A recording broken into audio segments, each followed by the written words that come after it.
В концерте принимают участие ученики детской музыкальной школы номер 1 в сопровождении Национального оркестра народных инструментов Республики Башкортостан.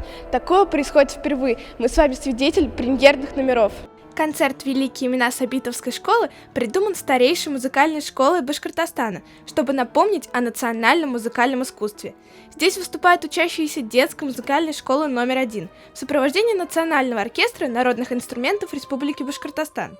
Они учатся работать с профессионалами и борются со страхами сцены, чтобы стать смелее.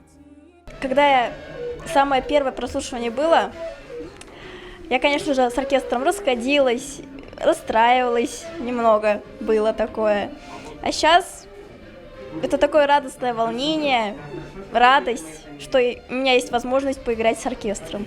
Детская музыкальная школа номер 1 не только старейшая школа Республики Башкортостан, но и входит в число 50 лучших школ России.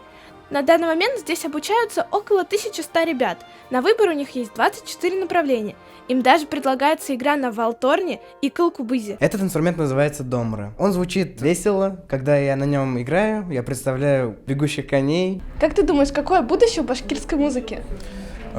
Великое будущее, так как по сей день учителя в разных школах преподают башкирскую музыку, и поэтому эта музыка не умрет никогда.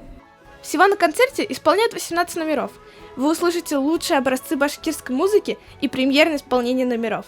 Ребята выступают как сольно, так и в ансамблях. Они исполняют увертюры, репертуар из балетов, патриотические песни о Башкортостане, поэтому вы увидите самые разнообразные номера.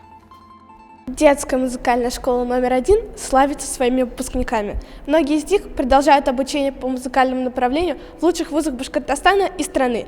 Ведь в стенах школы закладывают крепкий фундамент знаний. Диана Луганцева, Равшан Артыков. Специально для Горы новостей.